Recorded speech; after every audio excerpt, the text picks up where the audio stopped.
Hoy vamos a ver la balanza de Dios. La balanza de Dios.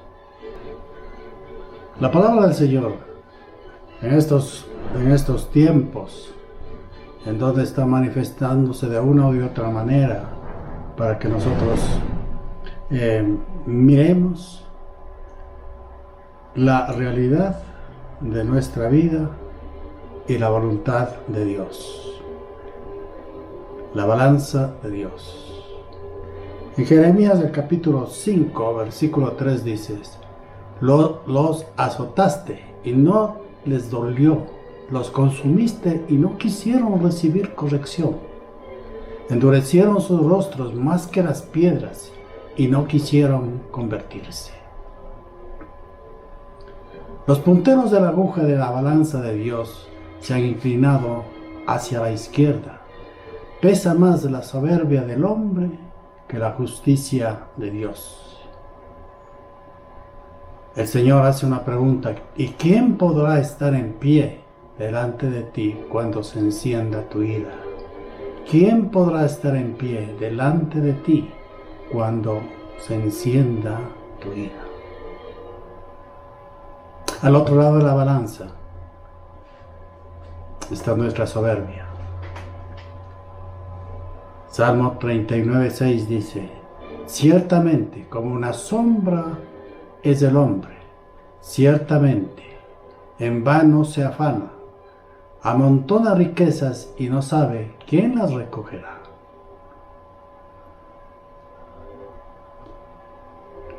Al iniciar este mensaje, vemos dos cosas en que están totalmente opuestas. En primer lugar, la vanidad del hombre, sin darse cuenta que las riquezas que se amontonan ni siquiera saben quién las va a recoger. Al otro lado de la balanza está la pregunta de Dios: ¿y quién podrá estar en pie delante de ti cuando se encienda tu ira? La pregunta que nos hace Dios: ¿quién estará en pie? Y como dándonos anticipo al futuro, todos en la actualidad estamos usando mascarillas. Las sonrisas y los brazos dejaron de levantarse. Ya no hay abrazos, ya dejaron de ser. Las miradas de esperanza huyeron de nuestros ojos. Solo se habla de pandemia y muerte, y el futuro se diluye en el corazón del hombre. Lo que está ahora en moda, lo que estamos hablando del día, de ahora, es: hay que retirar el cuerpo sin vida de un ser amado. Y hay otra voz entrecortada que dice: al fin está descansando. Y vino a mi mente la palabra de Dios, cuando Deuteronomio el capítulo 30, versículo 15 dice: he puesto delante de ti la vida y el bien, la muerte y el mal. Esto nos lleva a decidir si es que vamos a continuar en nuestro caminar propio, en nuestra voluntad, o vamos a acogernos a la voluntad de Dios. Pero sea como sea, Dios en su firmeza ha decidido acabar con nuestra rebeldía, y no acabar de una manera brusca, sino a hacernos meditar sobre lo que estamos haciendo en nuestra vida, en la naturaleza, con el prójimo, con la moral. ¿Qué estamos haciendo? Entonces ahora la decisión es nuestra. La rebeldía humana es natural. La inteligencia puesta por Dios para glorificar su nombre y ser productivos en la naturaleza se ha distorsionado.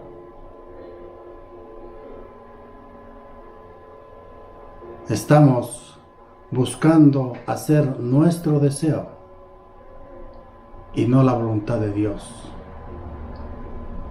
Ahora, como seres inteligentes, estamos enjaulados como animales, y los animales han salido a la ciudad a dar la vuelta como un símbolo, como una retribución de lo que nosotros hemos hecho con ellos. Tras de unas rejas de cristal estamos mirando a los animales caminar por las ciudades. Y los animales dando gloria al Señor en su caminar despreocupado, buscando el sustento diario, o quizás retozando, jugando con una naturaleza libre de la humanidad. ¿Dónde está nuestra vida? ¿Dónde está nuestro punto de llegada? Porque el punto de partida lo hemos perdido y ahora estamos perdiendo el punto de llegada. Dios dice a través de Isaías algunas verdades que ameritan volverlas a retomar nuevamente para establecer el dolor, la angustia y también, ¿por qué no?, la ira de Dios. En Isaías el capítulo 5, versículo 8, dice de esta manera, y preste atención, y en cada frase, en cada idea de esta profecía, vamos a irnos viendo nosotros mismos. Ay de los que juntan casa a casa y añaden heredad a heredad, han ocupado todo. ¿Habitáis vosotros solos en medio de la tierra? Estos ayes significan, pobre de ti, que has puesto tu mente en las posesiones terrenales. Allegad a mis oídos, dice el profeta de parte de Jehová de los ejércitos, que las muchas casas han de quedar asoladas, sin morador las grandes y hermosas. Estos son los bienes. En cuanto al alimento, en el versículo 10 dice, y 10 yugadas de viña producirán un bato, y un homer de semilla producirá una efa. La tierra está cansada, ya no va a producir como antes. Entonces el hombre, ¿qué es lo que hace? ¿Qué es lo que ha hecho? ¿Qué es lo que va a hacer? A forzar a la tierra, a jugar con la naturaleza para que produzca más. Hay de los que se levantan de mañana para seguir la embriaguez, que se están hasta la noche, hasta que el vino los enciende. Y en sus banquetes hay arpas, vihuelas, tamboriles, flautas y vino, y no miran la obra de Jehová, ni consideran la obra de sus manos. Estamos distraídos en cosas vanas, estamos preocupados en adquirir cosas que definitivamente, a la final, servirán para nuestra desgracia y no para nuestra felicidad. Por tanto, mi pueblo fue llevado cautivo, porque no tuvo conocimiento y su gloria pereció de hambre, y la multitud se secó de sed. Si la naturaleza está cansada, ¿cuánto más Dios? Gozar del fruto del trabajo es bueno, pero el amor al dinero es un muro con paredes de incertidumbre que no permite visualizar el futuro, y la balanza se inclina hacia el mal. La muerte no ve clase social, ni belleza, ni rostro.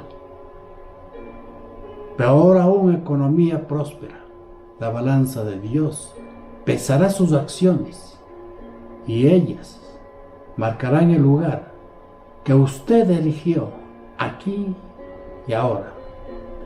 Vamos a 1 Timoteo al capítulo 6, versículo 7. Nada a lo que estamos pasando es nuevo para Dios. Pero sin embargo Dios ha puesto en su palabra sabiduría para quien verdaderamente quiere vivir en paz y con la gracia de Dios. La sabiduría es primero conocer a Dios y en segundo lugar hacer su voluntad. Una pregunta razonable que hace el Señor. 1 Timoteo, el capítulo 6.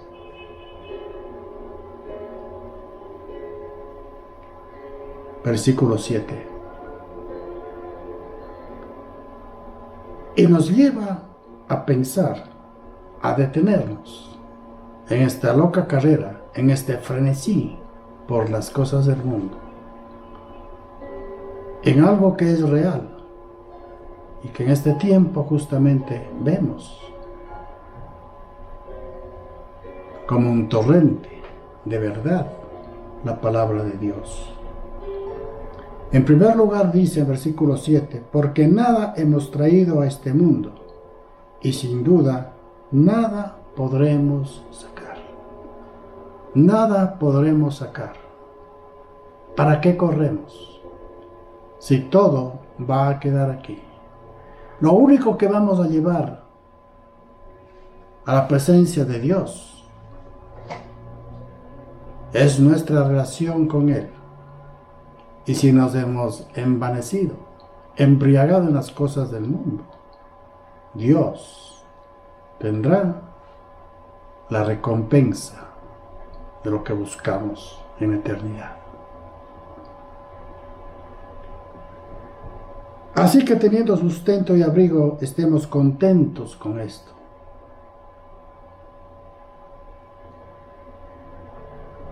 Los hospitales están llenos de camas, de personas, unas que desaprensivamente empezaron a caminar en la vida y creyeron que la vida es para gozarla, pero de mala manera. El gozo que debemos tener en la vida es tener la presencia de Dios. La presencia de Dios. Porque teniendo a Dios lo tenemos todo, aunque nos falte todo. Pero el mundo no entiende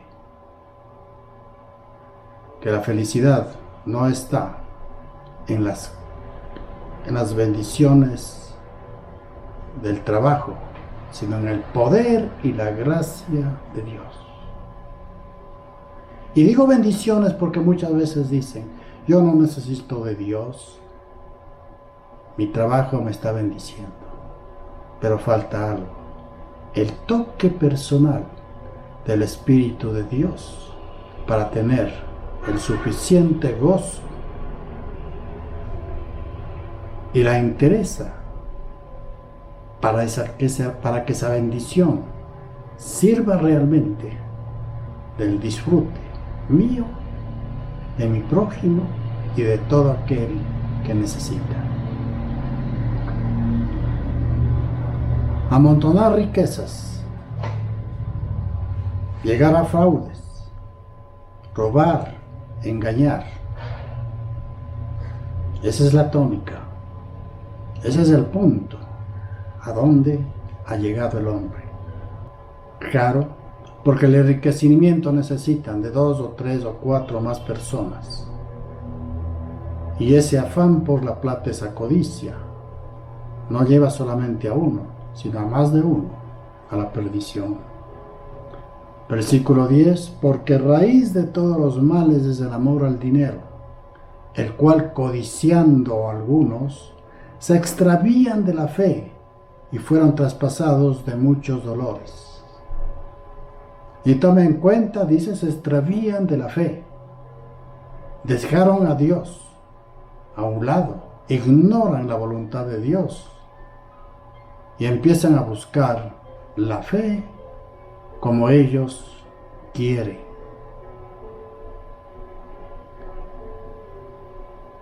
Y fueron traspasados de muchos dolores. Gozar del fruto del trabajo es bueno, pero el amor al dinero es el muro con paredes de incertidumbre que no permiten visualizar el futuro. Es el muro que no permite visualizar el futuro. No son capaces de mirar las consecuencias, el resultado de ese amor al dinero. Y también la balanza se inclina al mal. Y la muerte no ve clase social, ni bellos rostros. Peor aún, economía próspera. La balanza de Dios pesará sus acciones y ellas marcarán el lugar en el que usted eligió para vivir aquí y ahora. Ahí están los dos caminos. El camino del bien y la vida puso Dios, pero el camino del mal, de la codicia, del engaño, la mentira, lo hemos puesto nosotros. Pero Dios ha permitido los dos caminos a elección. Pero sin embargo es necesario entender que en la misericordia de Dios no todo está perdido. Dios nos da la oportunidad para buscarlo a Él. Porque Dios es un Dios misericordioso. No quiere que nadie, absolutamente nadie, se pierda.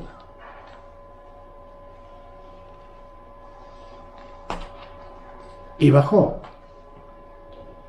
para enseñarnos en el error que hemos caído.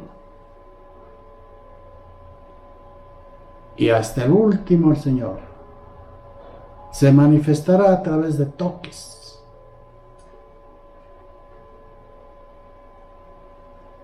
Los terremotos, las pandemias, los incendios, los deslaves, los maremotos, no son más que señales de Dios para hacernos meditar y recapacitar que no somos dueños absolutamente de nada, ni de la naturaleza, ni aún de nuestras propias vidas.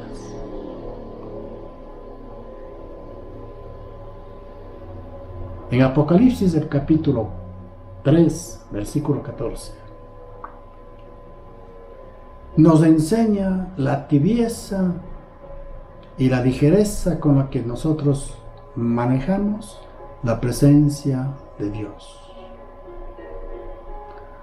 Una tibieza de vida sin ardor espiritual.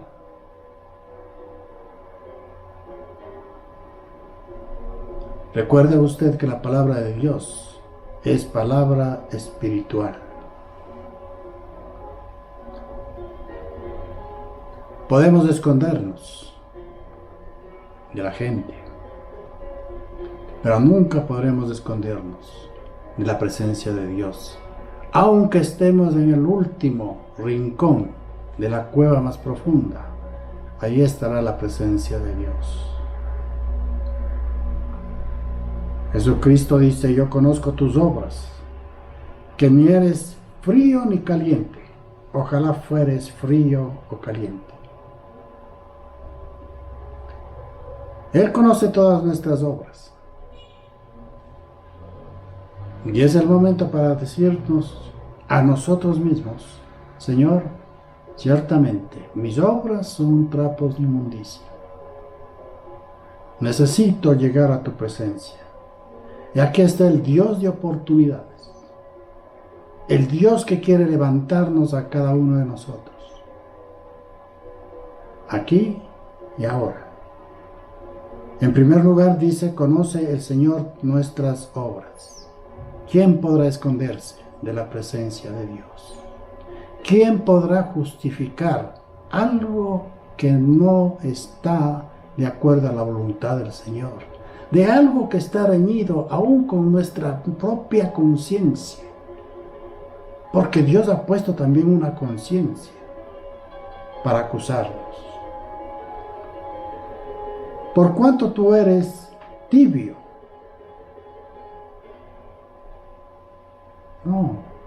No eres ni tibio ni frío.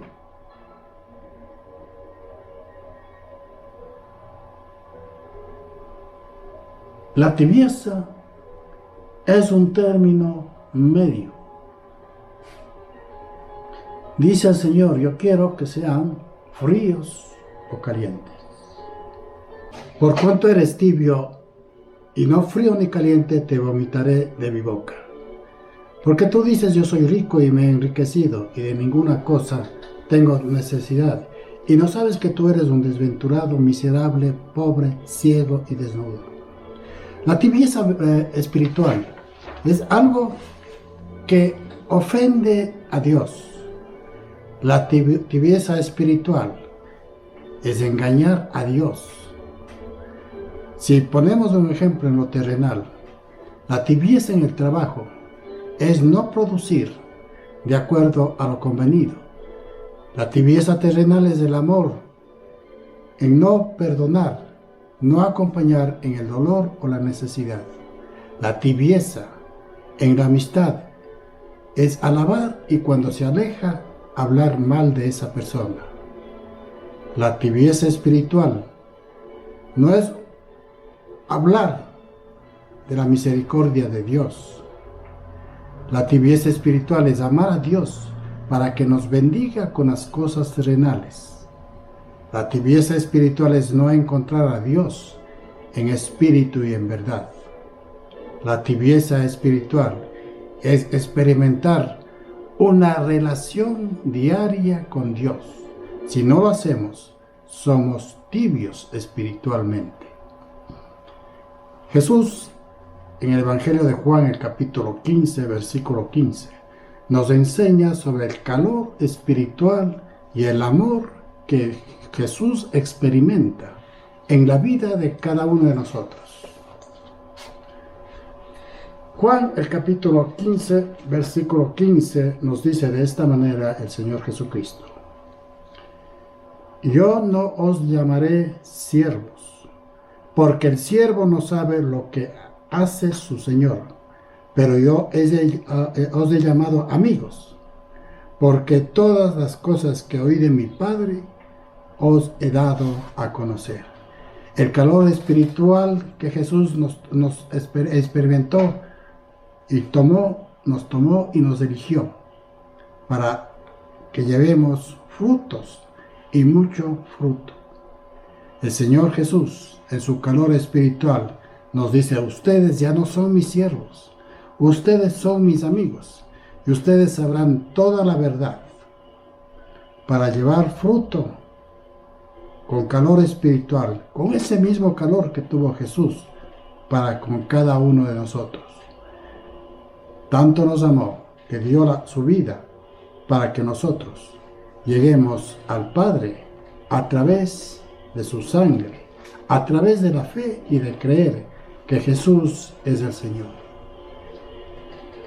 Ahora bien, aquí el Señor nos da una oportunidad. Si ninguna de estas cosas hemos observado en nuestra vida con ese calor que Jesús demanda, debemos empezar todos los días. Tenemos que empezar una nueva relación, una nueva actividad de amor hacia Dios. En Apocalipsis, volviendo a Apocalipsis a 3:19, dice el Señor: y yo reprendo y castigo a todos los que amo. Sé pues celoso y arrepiéntete. Ahora, preste atención, aquí dice a los que amo. El Señor nos reprende porque nos ama, porque Él nos conoce a través de Jesús. Usted no puede amar a una persona que no conoce. Se va a doler por algo que no esté haciendo bien, pero usted a quien ama lo reprende. Sus hijos, nuestros hijos son reprendidos por nosotros, porque son nuestros hijos. Entonces nunca piense que Dios le reprende porque no le ama. Es porque le ama que Dios le reprende. La oportunidad que tiene el Señor: he aquí, yo estoy a la puerta y llamo, y si alguno oye mi voz y abre la puerta, entraré a él y cenaré con él y él conmigo. Ahora bien, la puerta es, el Señor nos está golpeando a nuestra puerta para que abramos nuestro espíritu y le dejemos entrar. Si hemos escuchado la voz, abramos la puerta de nuestro espíritu para que el Señor entre. Y dice: y cenaré con Él. Muchas de las veces en la palabra de Dios está incluida la palabra cenar. ¿Qué significa cenar? Es alimentarse durante la noche. Porque en la palabra de Dios vivimos en oscuridad y en tinieblas espirituales. Estamos caminando a medianoche sin tener la luz del Señor. Entonces la noche tiene que ser alumbrada en un nuevo día. ¿Y cuándo será ese nuevo día? Cuando estemos ya en la presencia de Dios, donde su luz ilumine eternamente nuestro espíritu.